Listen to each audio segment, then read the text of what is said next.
Hey, long time no see, huh? A man called out from behind, and it turned out to be my ex-husband. I never wanted to meet him again, especially not here. I heard you're getting welfare. My ex-husband said with a smirk, his new wife mocking me by his side. I decided to share a certain truth with these two. Who do you think you're mistaking me for? My name is Maggie, a 35-year-old housewife. I've been married to Brian for 7 years. We met at work. After graduating from college, I landed a job as an office worker at a corporation, and Brian was a salesman there. We were in different departments, so we didn't interact much, but Brian would sometimes come to my department for work. We knew each other by face from occasional greetings. The moment we got closer was when I happened to go out drinking with a friend. Brian and some coworkers sat at the next table. Oh, aren't you from the office? He recognized me and struck up a conversation. I responded with a greeting, and we ended up joining tables and drinking together. That night, talking with him, we got along well. We exchanged phone numbers and started messaging regularly. Eventually, he started inviting me out for drinks and meals after work, and even for dates on weekends. I was impressed by his sincere approach and agreed to go out with him. He always tried to make our dates enjoyable, which made me trust him. After a while, he confessed his feelings, and we started dating. He always treated me well, making me happy. About 1.5 years into our relationship, he proposed. I want to spend the rest of my life with you, Maggie. Will you marry me? Yes, I look forward to it. Thus, we decided to get married. However, I had a secret about my family background. My family lived in the capital region, not DC. I had moved to Boston for university. My father was actually a CEO and a landowner doing real estate investments, making us quite wealthy. Because of my father's status, many people approached me with business proposals, some even trying to use me to get closer to him. Despite our wealth, my father lived modestly, but people knew about his business, making it obvious we were affluent. At school, some people tried to befriend me, hoping for some benefit, motivated by greed. But I was not spoiled by my father. I was given a normal allowance, and that gave me a good sense of money. Despite this, people who knew about my wealthy background would approach me, hoping to benefit from it someday. Tired of such experiences, I decided to go to university in Boston. Living in Boston, I enjoyed friendships without mentioning my family background. Everyone treated me as a normal person, making it difficult to talk about my family. I decided not to tell Brian about it. I trusted him, especially since he proposed without knowing about my family. I didn't want to see his attitude change by revealing my family's wealth. I thought it would be okay to share it later in our marriage, believing that learning about the wealth later would still be a happy surprise. We visited each other's parents, who approved of our marriage. My in-laws liked me, and we prepared for the wedding without inviting many people from my hometown, keeping my family background a secret. After getting married, Brian wanted me to stay at home. But what if we have children? Won't we struggle financially? He reassured me that he would provide for us as the head of the family. I was touched by his words and felt secure becoming a housewife. I dedicated myself to supporting him through household chores, taking pride in my cooking and cleaning. Brian appreciated my efforts, saying it motivated him at work. He continued to treat me well, taking me to various places on weekends, creating many memories together. 3 years into our marriage, I became pregnant. We had wanted children early on, and the news brought us immense joy. Brian was thrilled about the pregnancy, promising to work harder. I believed we would remain a happy family no matter what, and I safely gave birth to a baby. A healthy baby girl was born. However, after the birth of our daughter, changes began to appear in our relationship. Ugh, it smells. Well, that can't be helped. It's because of our baby, and she needs to poop. Change her diaper quickly. It's so smelly, it's making me sick. Saying that, my husband quickly left the scene. Whenever the baby cries at night, he gets in a bad mood and orders me to stop her from crying quickly. I don't think it's right for him to order me around just because I'm a stay-at-home mom. Moreover, he's always angry the morning after our child cries at night. I need to recover my energy for work. Why should my sleep be disturbed? It's your fault for not disciplining the baby properly. But It's normal for babies to cry at night. Don't just dismiss everything as unavoidable. I think you're being too easy on yourself. He blamed me for everything. I was upset about why I had to be blamed like this. After that, he started to increase his drinking and overtime. As a result, he came home later and later, and I spent anxious days all on my own. Even if he was cool to me, having another adult around when raising a small child is appreciated, but it felt like he was avoiding parenting, coming home later and later. I raised our daughter alone, and thankfully, she became very attached to me. At 4 years old, she started learning various things in kindergarten and would happily tell me about her day. I looked forward to her stories every day, finding happiness in them. However, I was troubled by my relationship with my husband. He continued to come home late and hardly interacted with me or our daughter. Hearing from other moms about family trips or kindergarten visits made me envious, as my husband's behavior meant we were stuck at home or just the two of us going out. I felt sorry for our daughter, so I told my husband I wanted us to go out as a family and make memories like the other moms.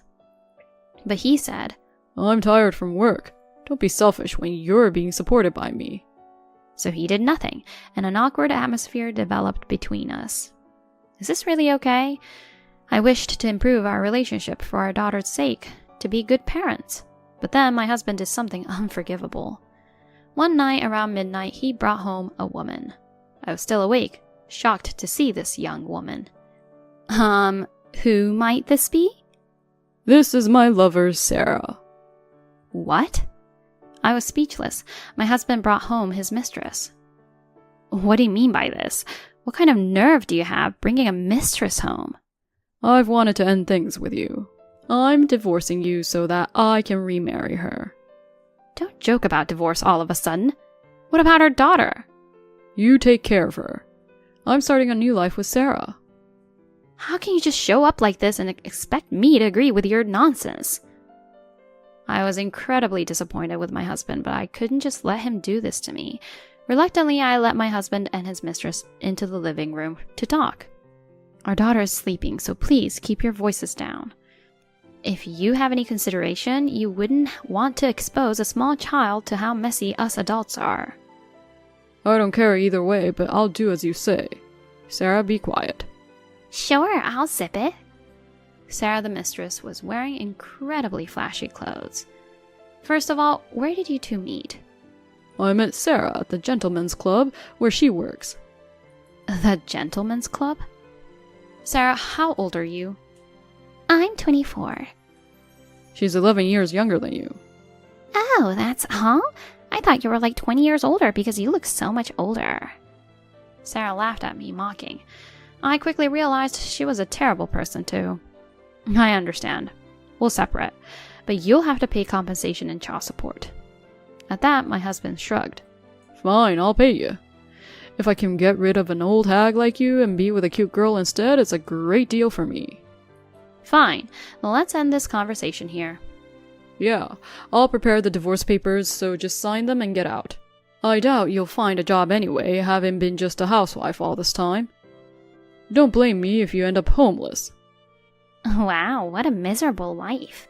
I wouldn't want to end up like you. Laughing at me, my husband and his mistress left the house. After they left, I collapsed on the spot. Why did I have to be betrayed like this? I had worked hard on the household and parenting. I don't think I caused that much trouble for my husband. Yet, he insulted me, cheated on me, and abandoned me. I never thought I would be humiliated this much. Filled with indescribable anger, I quickly packed our things and left with my daughter. I went back to my parents' house where they were outraged after hearing my story. My father asked if he should teach my husband a lesson, but I decided against it. I didn't want anything to do with that man anymore. I divorced my husband through a lawyer and demanded compensation from him and his mistress. I also demanded child support. My husband readily paid the compensation and promised to pay child support in installments every month. He must have wanted to divorce me quickly and remarry his mistress. I regretted getting involved with such a low man. I resolved to take even better care of my daughter, having taken her father away from her. Later, I started working at my father's company. Since I was back in my hometown, I decided to learn the business and eventually take over as president. My father, who had wanted me to take over all along, was very pleased when I started working at his company. I worked hard while raising my daughter with my parents. My daughter grew up healthy and started elementary school. She seemed to have made many friends and was doing well in her studies.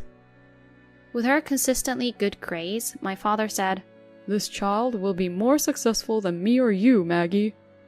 To make up for the fun we missed out on because of my husband, I took my daughter on various trips to LA, Florida, and even abroad. I wanted her to experience things she had missed out on. When my parents could come, the four of us went out and created many memories.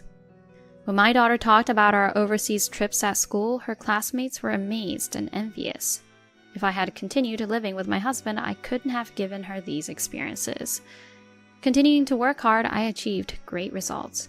Though I hadn't intended to, somewhere deep down I wanted to prove my husband wrong. After working tirelessly, 4 years after joining my father's company, it was decided I would take over as president. My father had long wished to live abroad with my mother and wanted to hand over the presidency to go overseas. So we set up an overseas branch and my father became a director there. I worked hard as a CEO to increase the company's profits.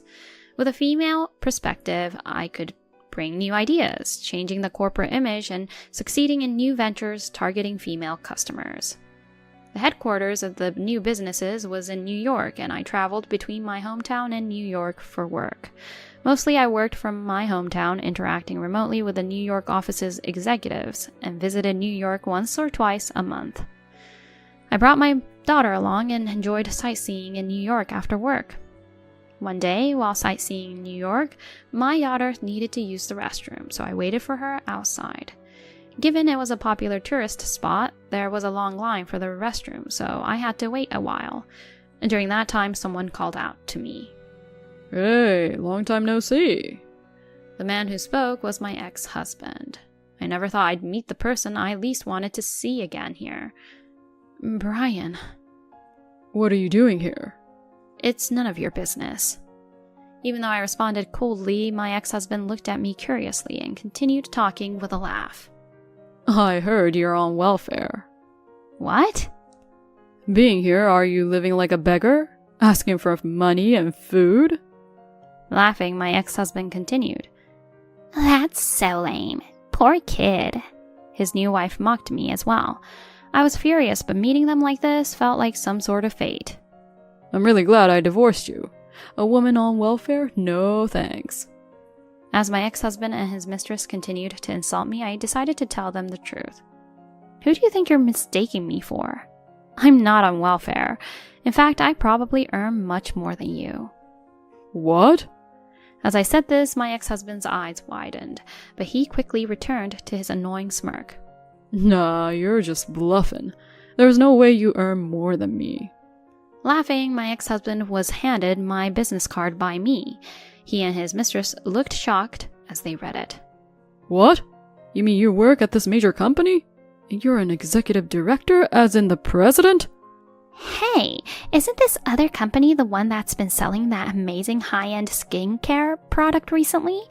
I've been wanting to try their moisturizer. "How come you're the president of such an incredible company?" My ex-husband asked, excited. Well, it was originally my father's company. "What? But your family seemed so ordinary." Yes, we tried to keep our background as hidden as possible. Being known as wealthy can be troublesome. That's why I never told you while we were married. It made the divorce smoother, thankfully. Now, including the success of our new ventures, my assets have exceeded 10 million. 10 million? My ex-husband and his mistress looked like they were about to faint. "Why didn't you tell me? If I had known, I wouldn't have gotten involved with her." What do you mean by that? "Because you don't do any housework, and the amount you spend, do you know how much you made me buy in branded goods just today?" That's the only good thing about you. You should be grateful you have a young and beautiful wife like me. Suddenly, my ex-husband and his mistress started arguing. "You're drawing a lot of attention here, just so you know." After I said that, they left the scene after being flustered. Later, I received a message from my ex-husband. He said he had divorced his mistress and wanted to get back together.